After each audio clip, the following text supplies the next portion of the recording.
दोस्तों इस वीडियो में हम पीपीएफ अकाउंट यानी पब्लिक प्रोविडेंट फंड अकाउंट को डिस्कस करेंगे।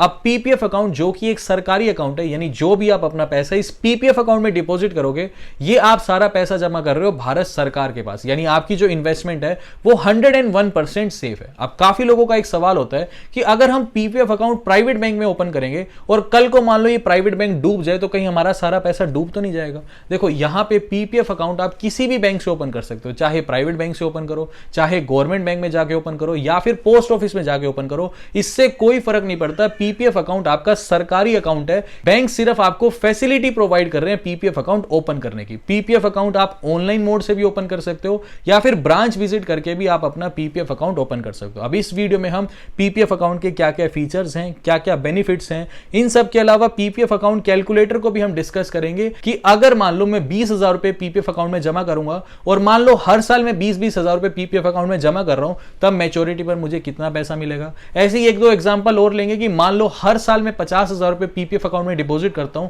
तब मुझे मैच्योरिटी पर कितनी अमाउंट मिलेगी। इन सब के अलावा वीडियो के एंड में एक ऐसे कारण को भी हम डिस्कस करेंगे कि हमें पीपीएफ अकाउंट क्यों ओपन नहीं करना चाहिए। इन सब के अलावा दूसरी जो सरकारी स्कीम है जैसे कि सुकन्या समृद्धि योजना, इसके ऊपर डिटेल में अलग से वीडियो बनाई हुई है, इस वीडियो का लिंक मैं आपको नीचे डिस्क्रिप्शन बॉक्स में दे दूंगा। इन सब के अलावा सुकन्या समृद्धि योजना और पीपीएफ अकाउंट में क्या फर्क है और कौन सा अकाउंट बेटर है, इसके ऊपर भी डिटेल में एक अलग से वीडियो बनाई हुई है। इस वीडियो का लिंक भी मैं आपको नीचे डिस्क्रिप्शन बॉक्स में दे दूंगा। आप पीपीएफ अकाउंट को स्टार्ट करें तो सबसे पहले पीपीएफ अकाउंट एक लॉन्ग टर्म इन्वेस्टमेंट स्कीम है, यानी ये जो स्कीम है 15 सालों की स्कीम है। इस स्कीम में आपको हर साल कुछ ना कुछ पैसा डिपॉजिट करना जरूरी है। अब इस स्कीम में जरूरी नहीं है कि जो पैसा आपने पहले साल जमा किया, मान लो एक उदाहरण लेकर चलते हैं, आपने पहले साल यानी पूरे फाइनेंशियल ईयर में आपने 5,000 रुपए पीपीएफ अकाउंट में जमा किए, तो जरूरी नहीं है अगले 15 साल लगातार आपको सिर्फ 5,000 रुपए ही जमा करने हैं।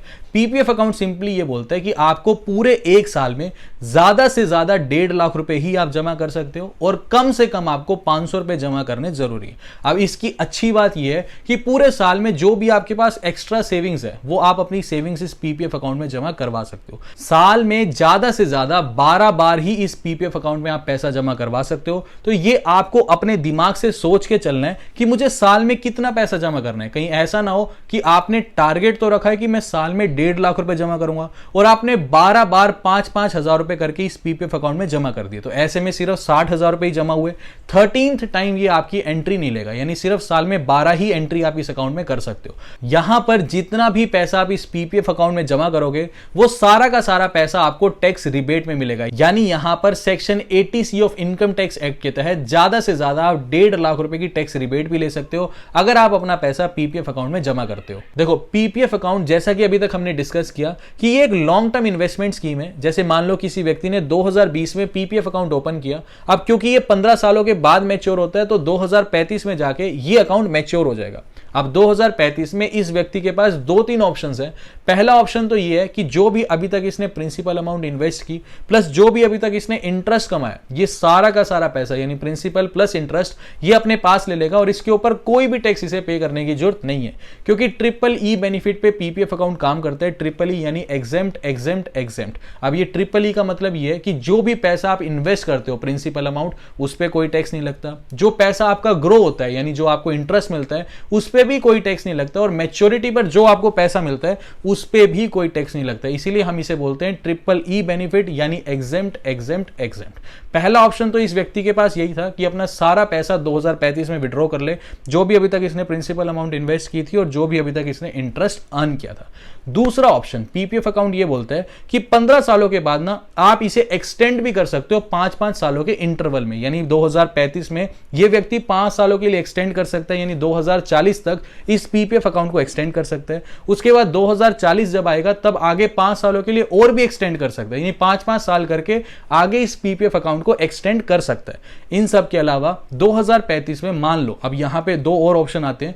2035 में अगर ये व्यक्ति सोचता है कि मैं इसे 5 सालों के लिए एक्सटेंड कर लेता हूं, यानी 2040 तक इस पीपीएफ अकाउंट को एक्सटेंड कर लेता हूं, तो इन 5 सालों में जो भी इसने एक्सटेंड किया है, इन 5 सालों में अगर ये व्यक्ति चाहे तो और भी पैसा इसके अंदर इन्वेस्ट कर सकता है और इंटरेस्ट अर्न कर सकता है। यानी जो अभी तक इन्वेस्टमेंट थी इसके ऊपर तो इंटरेस्ट मिलेगा ही, साथ में और पैसा भी इन्वेस्ट करके और इंटरेस्ट भी कमा सकता है। या फिर दूसरा ऑप्शन ये कर सकता है कि 2035 तक जो भी अमाउंट इसने अभी तक कमाई ये अमाउंट यहां पर भारत सरकार के पास पड़ी रहने दे, सिर्फ 5 सालों के लिए एक्सटेंड कर दे, नई इन्वेस्टमेंट ना करे, यानी नया पैसा ना डाले, जो अभी तक पैसा कमाया है यानी प्रिंसिपल प्लस इंटरेस्ट जो अभी तक कमाया है वो सिर्फ 5 सालों तक और पड़ा रहने दे पीपीएफ अकाउंट के अंदर, और इस 5 सालों में इस पैसे के ऊपर इंटरेस्ट अर्न करें। यानी ये 2-3 तरीके हो सकते हैं जब मैच्योरिटी पीपीएफ अकाउंट की हो जाएगी। अब इन सब के अलावा पीपीएफ अकाउंट को आपको इंडिविजुअल लेवल पर ही ओपन करना होगा, यानी आप किसी भी हालत में ज्वाइंट अकाउंट ओपन नहीं करवा सकते, यानी पीपीएफ अकाउंट आपको अलाउ नहीं करता ज्वाइंट अकाउंट ओपन करना। इन सब के अलावा अब आपके मन में एक सवाल यह आएगा कि ठीक है, पीपीएफ अकाउंट 15 सालों की इन्वेस्टमेंट स्कीम है, मान लो किसी ने 2020 में अकाउंट ओपन किया और ये अकाउंट मैच्योर होगा 2035 में जाके, लेकिन इतनी बड़ी इन्वेस्टमेंट स्कीम है, मान लो किसी भी पॉइंट ऑफ टाइम पर मुझे पैसों की आवश्यकता पड़ेगी, तो क्या मैं पीपीएफ अकाउंट को बीच में क्लोज कर सकता हूं, या फिर क्या मैं पीपीएफ अकाउंट के अगेंस्ट में लोन ले सकता हूं? वेल देखो, पीपीएफ अकाउंट ये बोलता है कि ठीक है, मान लो आपने यहां पर अकाउंट ओपन किया 2020 में, एक एग्जांपल लेके चलते हैं कि किसी ने 2020 में अकाउंट ओपन किया और ये 2035 में जाकर के मैच्योर होगा।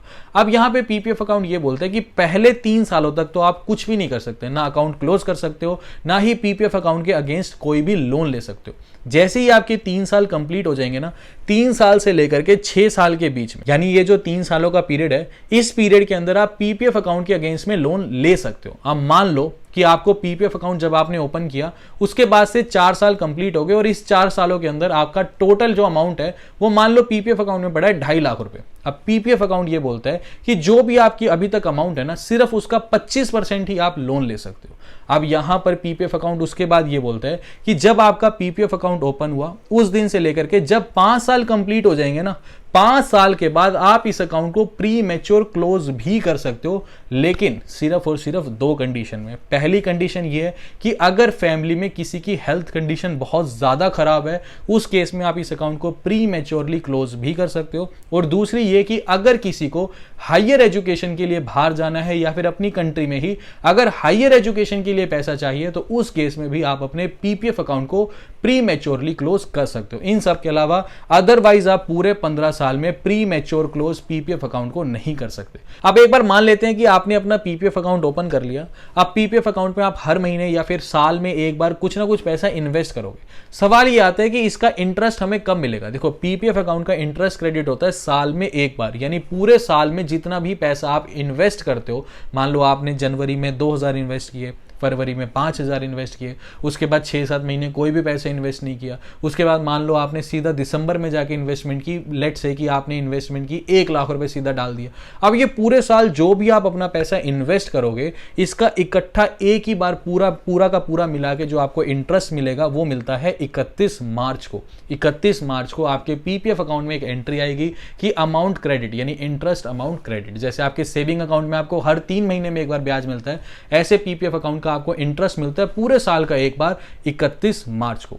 इसके अलावा एक बात जो आपको ध्यान ये रखनी है कि मान लो जब आप हर महीने जो भी पैसा इन्वेस्ट करते हो ना, तो कोशिश किया करो कि आप अपना पैसा इन्वेस्ट करो 1 तारीख से लेकर के 5 तारीख के बीच में। क्योंकि पीपीएफ अकाउंट कैसे काम करता है, मान लो कि आज जनवरी का महीना चल रहा है और आपने 6 जनवरी, या फिर मान के चलो कि जनवरी का महीना चल रहा है और आपने 4 जनवरी को पैसा इन्वेस्ट किया 1 लाख रुपए।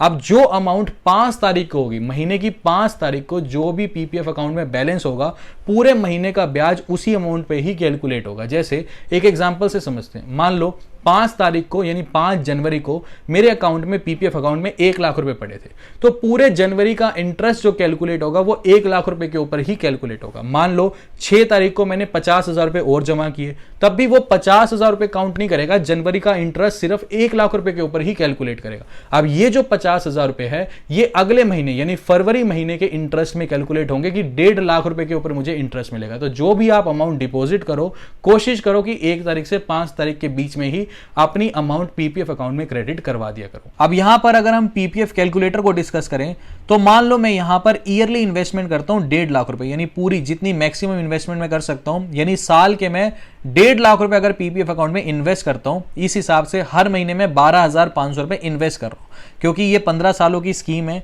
यहां पर मुझे रेट ऑफ इंटरेस्ट मिलता है 7.1% का।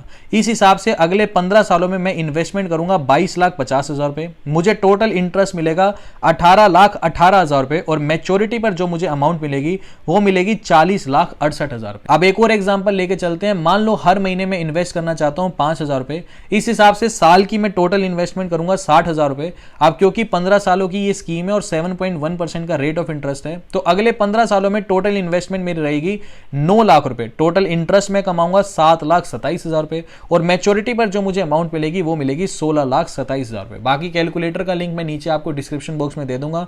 इजीली आप अपनी इन्वेस्टमेंट के हिसाब से ये कैलकुलेट कर सकते हो कि इन्वेस्टमेंट आप कितनी कर रहे हो और मैच्योरिटी पर आपको कितने रिटर्न्स मिल रहे हैं। इन सब के अलावा at the end of the video एक ऐसे कारण को हम डिस्कस कर लेते हैं कि क्यों हमें पीपीएफ अकाउंट को ओपन नहीं करवाना चाहिए। वेल देखो, अगर आप ध्यान से इस पीपीएफ अकाउंट के रेट ऑफ इंटरेस्ट को देखो ना, यानी अगर हम 2014 से पीपीएफ अकाउंट के रेट ऑफ इंटरेस्ट को कंपेयर करें, तो over the period of time PPF account के रेट ऑफ इंटरेस्ट कम होते होते आज की डेट में यानी 2022 में सिर्फ 7.1% का ही rate of interest government of India आपको ऑफर कर रही है।